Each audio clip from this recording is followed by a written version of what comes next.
Hello and welcome to Debt Free Life. My name is Sarah and I budget for my family of three, which is myself, my husband, and our preschool age daughter in Winnipeg, Manitoba, Canada. I want to talk about sinking funds because I think they are a powerful tool that you can use when you are budgeting to keep yourself out of debt. And that is my goal. Me and my husband got out of debt last year. We had about $23,000 in debt that we paid off. It took quite a while because we didn't know what we were doing. But now that we are debt free, I am dedicated to getting my act together, getting my budgets under control, and staying debt free. Now, sinking funds, if you've never heard of them before, they are basically money that you put aside into a separate account or, a separate envelope if you're the kind of person who likes to have cash envelopes. And they are dedicated to certain things that are expenses that you know will happen either at a certain time, like Christmas. It happens every year if you are someone who celebrates that. So it shouldn't be a surprise when, December rolls around and you want to buy gifts for your family. But it can also be for things that are maybe a little less known when they will happen, but you can pretty much count on happening, like having money set aside for new appliances. If you are a homeowner and, you have appliances that are 10 years old, chances are they're probably going to break at some point. And because we can foresee these things, it means that we are not using our emergency fund to cover these things. The emergency fund is for unforeseen expenses. These are things that we can plan for. Now, everybody's list of sinking funds is going to be different depending on your own situation. For example, my family, we don't own a car, so we don't have any sinking fund for like car maintenance. But if you have a car, that's the kind of thing that you probably want to have a sinking fund for. So keep that in mind as I share with you what my sinking funds are, and maybe think about what you would have as your categories. I will also say that keeping the number of sinking funds that you have fairly low, I think, is actually better than having like 100 different sinking funds that you're trying to put money to all at once, because then your attention is divided and you're not going to actually be able to meet those goals. I don't have too many sinking funds, and in fact, I don't fund all of them at the same time. I try and strategically think throughout the year when I need to put that money into that fund for when I'm going to be using that money. So keep that in mind as well. I will also say that you have to figure out where you're going to keep your sinking fund money. For me, I have two different savings accounts.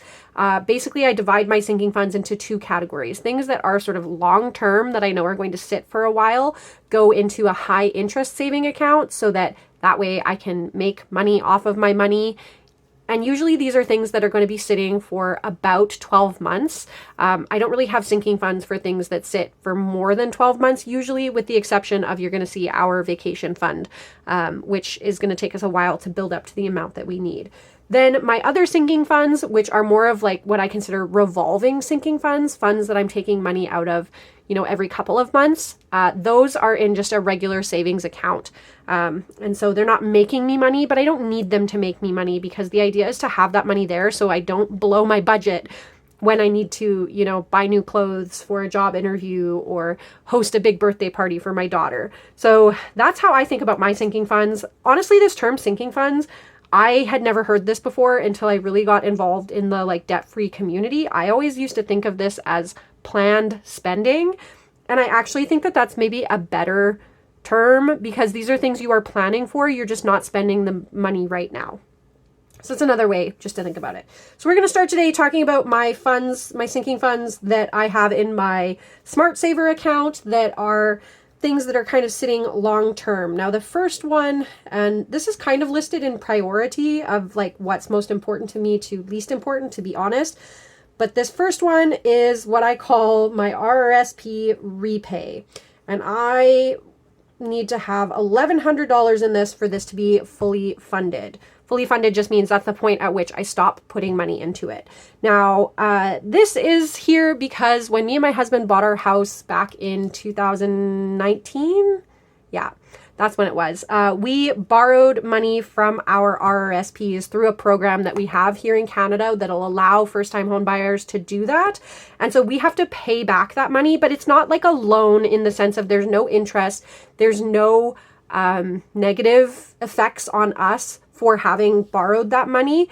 We just have to put a certain amount back into our RRSPs each year to cover, there's like a formula. It's quite complicated. I'm not going to explain it all here, but for this year, for 2023, we have to put in $1,100 into our RRSPs to cover off that money that we took out. And so I basically put that into the savings account, and then in February or January, close to when the deadline is to get money in RRSPs, that's when I'll probably transfer that into our RSP accounts. And we actually do have all 1,100 of that saved right now. Now, the next one is what I call house repair. Now, we live in a house that is over 100 years old, and so things are bound to go wrong. Also, like I said, appliances or other big ticket items, this is what this category is for. If our fridge went out, this is where I would take the money from. I like to keep $2,000, or I'd like to at this point. I don't actually have that much in there. I actually only have about $1,000 in there right now. And that's because, excuse me, that's because our neighbor actually just tore down a shed that they had, and it was forming part of our fence. When they built the fence, it was before we lived here.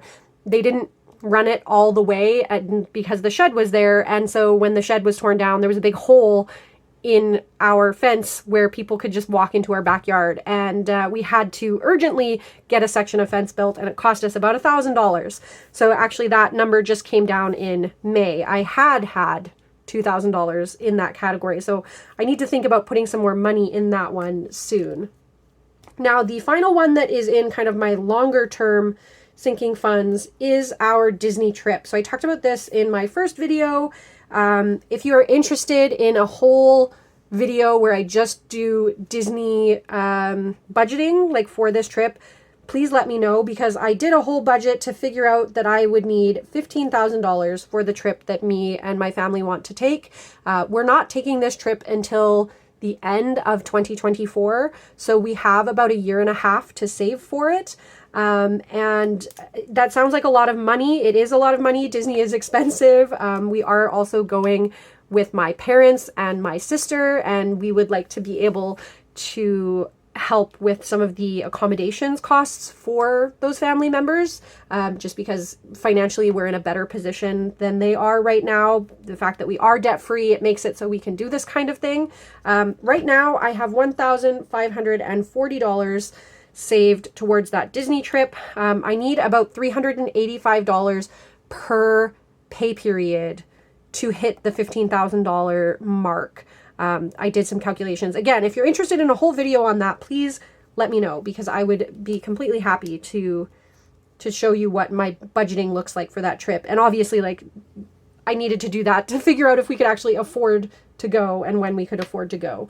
So that means that all told, I have $3,640 in my Smart Saver account. Now, I also use my Smart Saver account for my emergency fund, so I do have an additional $10,000 on top of that in the Smart Savers account, but I'll do another video about emergency funds, I think, because I don't consider that like my sinking fund. I consider my emergency fund something different, which is only there in case of real emergencies. So something that I could not have foreseen, like say we get a big storm and the roof blows off of our house, like that's an emergency. If like a couple of years ago, we had a massive storm over Canadian Thanksgiving weekend and our power was out for 3 days, and I had a very small child at that time, and we had to go stay in a hotel because we could not heat our house. It was so cold and power was out. And so we went and stayed in a hotel, and that hotel stay came out of our emergency fund because it was something we could not have foreseen. So that's how I think about our emergency fund, which is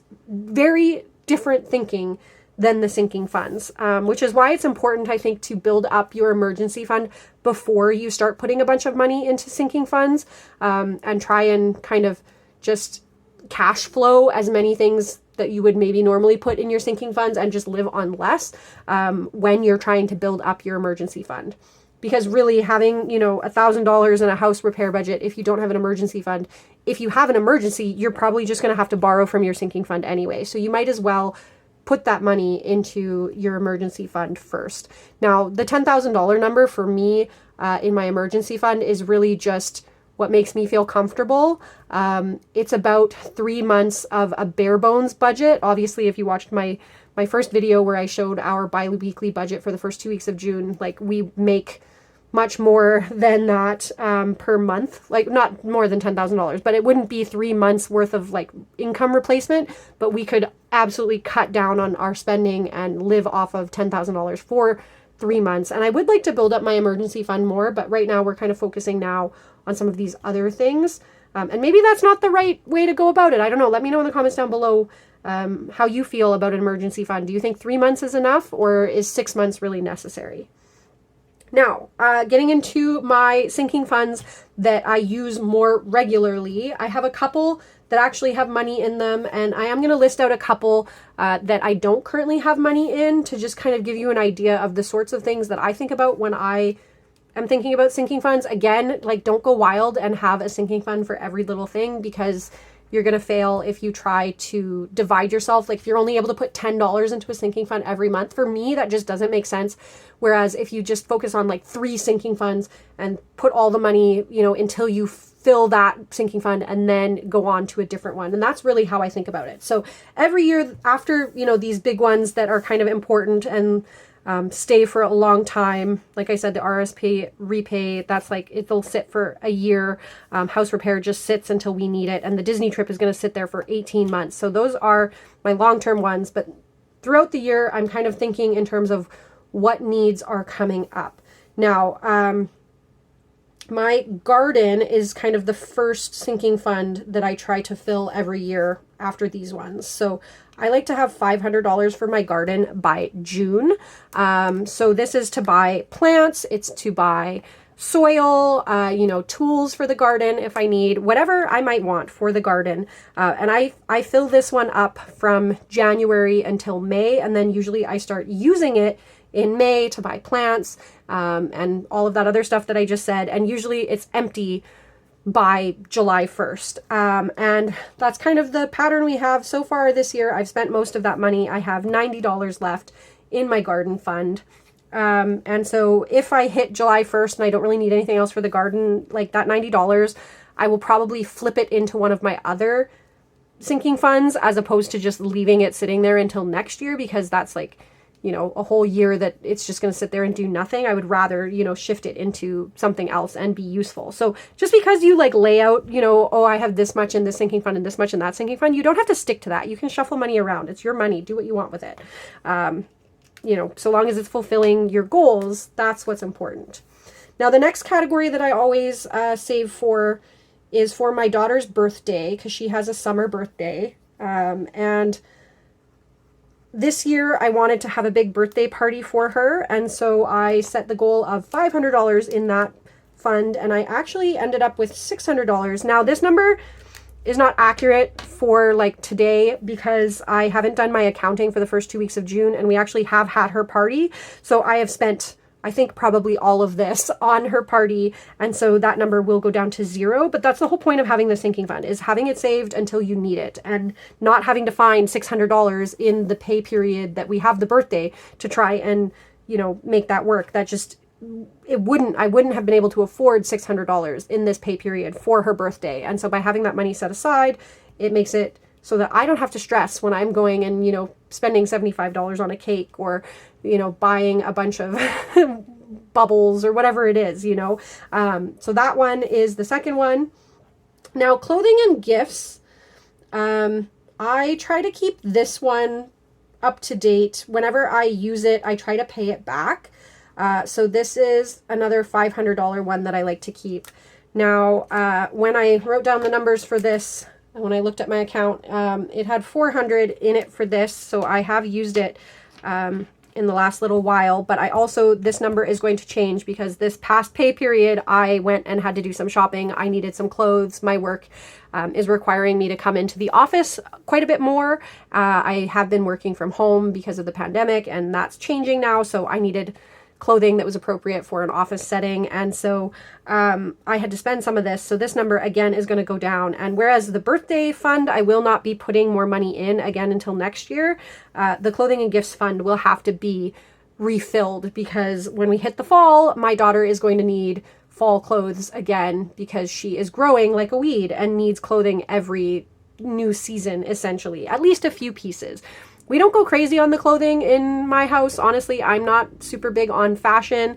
And so I just like to have a capsule wardrobe that just has the essentials that I need. It makes it easier for laundry and all that kind of stuff. I spend money on other things. Like I've got $15,000 on a Disney trip. So it's not like I don't spend money. I just don't spend money on clothing.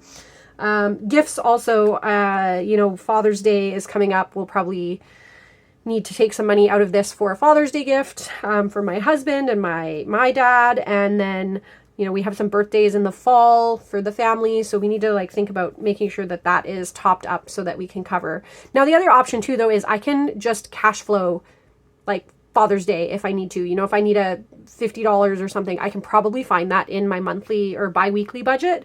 So that's the other thing too. You don't always need to have a sinking fund to be able to do these things. So keep that in mind as well. This is the freedom that being debt-free buys you, right? You have more money to play with.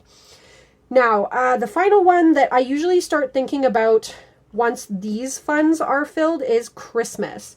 And for Christmas, we like to set a budget of $2,000, which is, I think, a pretty generous budget. And honestly, we could do less than this. This year, we might choose to do less than $2,000 for Christmas because we might want more money for our Disney trip, or maybe we'll really lean into the Disney trip idea for Christmas presents. So maybe we'll buy things like, if we need new luggage or something, that'll be a Christmas present this year that we can then use on our trip next year. So that even though we're spending that money, it's kind of doing double duty, if that makes sense. Now, this is the one that's a little bit scary because I only have $100 in my Christmas sinking fund so far. And we only have probably 10 pay periods, maybe 11 pay periods before I usually start buying gifts. I do like to buy gifts usually in November and December. I am a last minute shopper. I don't always think ahead. But let's just be generous and say 12 pay periods. So I need $1,900. I can put this down so it's easier for you to see it. $1,900 divided by 12 pay periods. So that means I need to find $159 per pay period for the next until December. So that's something that I need to think about in my biweekly budgets if I want to hit this number, which is a little bit daunting. Now I have two other sinking funds which actually have no money in them right now that I'm going to put on here. So first is carpool. And this is $300. Now, me and my husband don't have a car. I might have mentioned that already in this video. I can't remember honestly, but we don't have a car. We walk, we take public transportation, and we carpool. And particularly, this is my husband who carpools to work.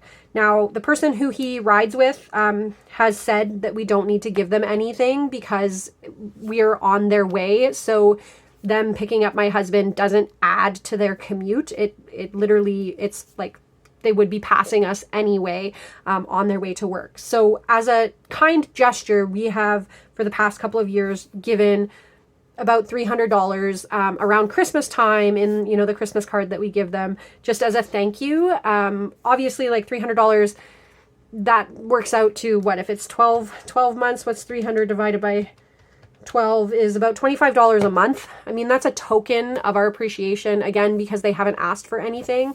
And so this one, I actually have no money saved this year. I have not been good. I have not been thinking about this.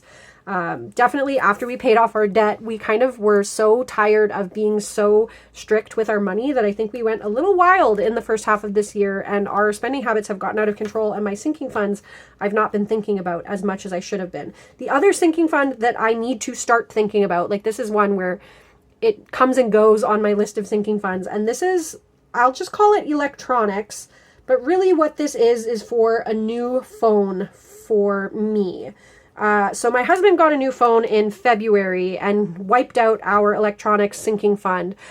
So in Canada, we have less options for cell phones, like companies and carriers, whatever you call that. Our plans are more expensive. I think I've read statistics that we are the most expensive place to have a cell phone in the world. It's really, really bad. There's not enough competition. So to try and save on our monthly bills for our phones, what I like to do is have money set aside. So when we need to get a new cell phone, we can buy the cell phone outright at like the physical cell phone, and then our monthly payment is just for the like, you know, data and calls. I mean, we hardly call anymore. It's mostly for the data, to be honest. But that way it just keeps our bill lower. And so I need to start thinking about that, because my phone is definitely on the older side. We also don't buy like expensive phones. The last couple of times we've just gone with the Google Pixel phones. But mine is definitely starting to wear out. So I probably need to think about within the next 6 to 8 months replacing my phone. So that's why this needs to go in here. But this is going to be probably, if there's leftover money, I can throw it in here for now, because like Christmas is more important and this carpool one is more important. And honestly, the Disney trip category is more important. I should add these together here. So this gives me the amount in my regular savings account, because I access this money more frequently, which is why I keep it in a regular savings account. So this is $1,190. So let's add that to our total up here. 3640 gives me, so a total of $4,830 in my sinking funds right now. So that's pretty good. Like I said, that number is actually probably lower because I haven't done the accounting for this. But if you enjoyed this video, consider subscribing. And my next video, my next video will be talking about my budget for the second pay period in June. And then the video after that will be my accounting from the first budget in June. And so that's where you'll see these numbers come into play. That's basically it for my video today. I would love to know your thoughts. Do you have sinking funds? How many? Do you try to keep them fully funded? Do you kind of put them at different times of year the way I do? Or do you just, you know, split it up by 12 months and try and do it that way? I'm always curious to hear how other people manage their finances, because it really is so personal. Everybody is doing their best with what they have and the ways that it works for them. So that's it for today. Thank you, and we'll see you in the next one.